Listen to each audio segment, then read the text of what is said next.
장관님, 아까 제가 세입자 피해 문제를 오전 질의에서 했는데 작년 국감에서 얘기했던 지역주택조합, 지주택에 대해서 이번에 좀 여쭤보겠습니다.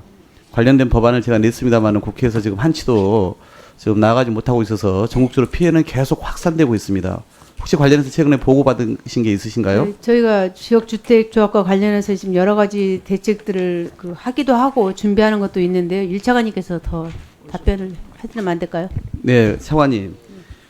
전국에 2010년부터 18년까지 지금 446곳이 조합 인가가 나서 한 28만 세대 되니까 결코 적지 않는 그 사업이 추진되고 있는 거예요.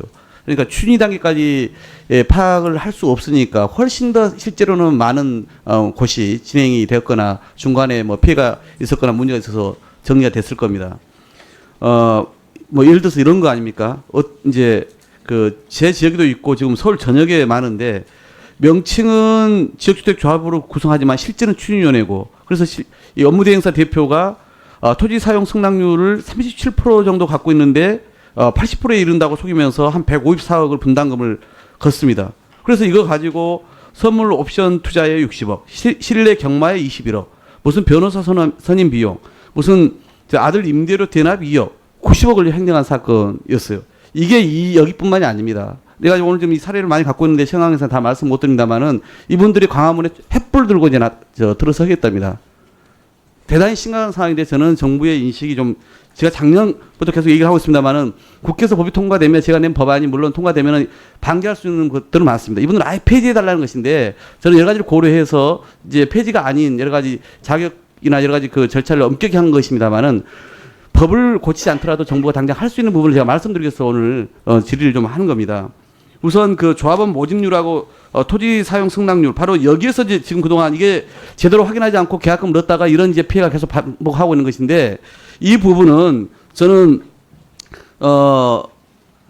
정부가 현행법에 보면은 행정청이 조합으로부터 필요한 자료를 제출받을 수 있다 이렇게 규정되어 있습니다. 그렇기 때문에 관할 구역 안에 있는 이런 예정 그 사업지의 조합원 모집이나 또는 토지 사용 승낙성 권한 확보율이죠. 여기에 대해서 공시를 해준다라면 피해를 좀 줄일 수 있다 생각해요. 이건 굳이 법까지 안 고쳐도 저는 가난 문제라 생각합니다. 이 첫 번째 제 제안이고요. 두 번째 정보공개 청구와 관련해서도요. 그 주체에 그동안 주택법에 보면은 쭉 되어 있습니다. 주택조합은 뭐 어떻게 해서 공개하러 되어 있는데 조합장 등이 정보공개를 거부해도 대부분 벌금형을 선고받습니다. 그러니까 불성실하게 나오는 거죠.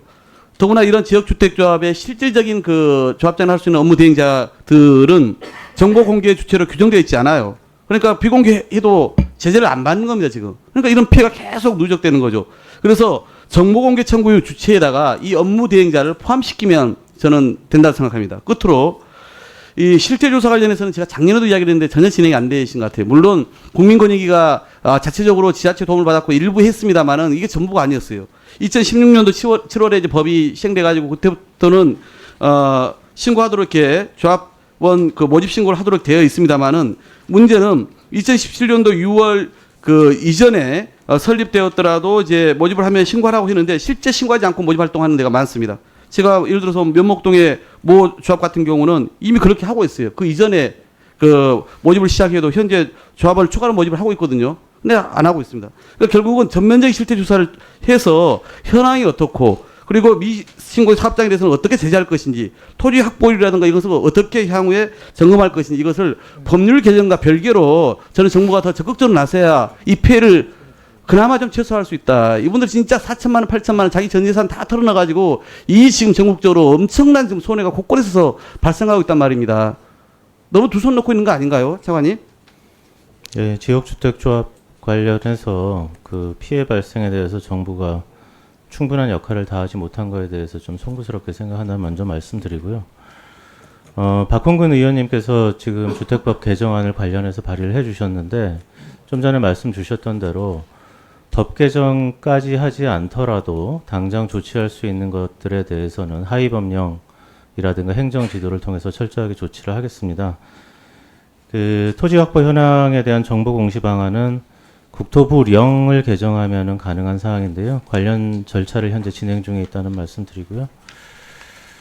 그 다음에 업무 대행사에 대한 정보 공개 의무와 관련해서는 이 부분은 조금 따져볼 여지가 있다는 게 저희 법리적인 판단인데 이 부분도 다시 한번 더 들여다보겠습니다. 그 다음에 모집 신고를 하지 아니하고 조합원을 모집하는 주택조합에 대한 지도감독 지방자치단체와 함께 철저하게 하고 필요시에 수사기관에다가 엄정하게 고발 조치를 하도록 그렇게 하겠습니다. 제가 기왕 뭐 토론회를 좀 했기 때문에 장관님 하나만 좀 더 다른 내용으로 좀 여쭤보겠습니다. 승객과 직원들 목숨을 책임지고 있는 이 항공교통관리사 문제 있지 않습니까? 아까 이제 앞서서 이분들이 월 평균 230시간 일을 하고 있는데 일반 근로자들보다 한 50시간 이상 장시간 노동을 하고 있단 말이어서 인력이 부족하다 이 말씀은 아까 윤석준 의원님하고 제가 공동 주최를 했기 때문에 말씀을 드렸고 그래서 인력 더 추가 증원이 불가피하다 이런 얘기를 했고요. 근데 지금 국토부의 관제사 자격증을 갖고 있는 공무원이 전체 640명인데 이 중에 350명만 관제 공무원입니다. 그러니까 국제기구의 64%밖에 지금 해당되지 않아요. 그래서 제가 말씀드리고 싶은 핵심은 이런 겁니다. 국제 민간 항공기구나 미국 같은 경우 보니까 항공안전정책을 담당하고 있는 조직은 특수성이 있습니다.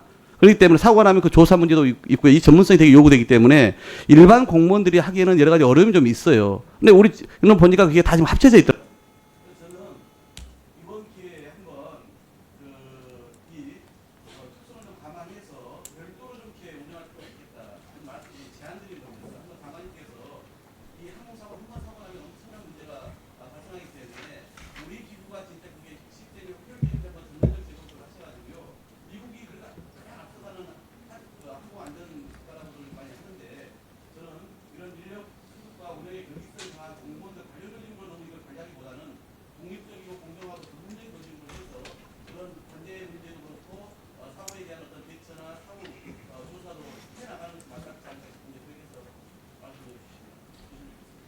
예, 의원님께서 말씀하신 부분에 대해서는 저희들도 굉장히 심각하게 생각을 해서 최근 5년 동안 관제 인력을 122명 정도 늘렸습니다. 앞으로도 충원 요구를 계속 하고 있는데 뭐 행자부에서 이게 다 받아들여지지는 않습니다. 근데 말씀하신 이 항공 안전과 관련된 시스템에 있어서는 나라마다 조금씩 다 다릅니다. 그래서 꼭 어떤 것이 정답이다 이렇게 말씀드릴 수는 없고요.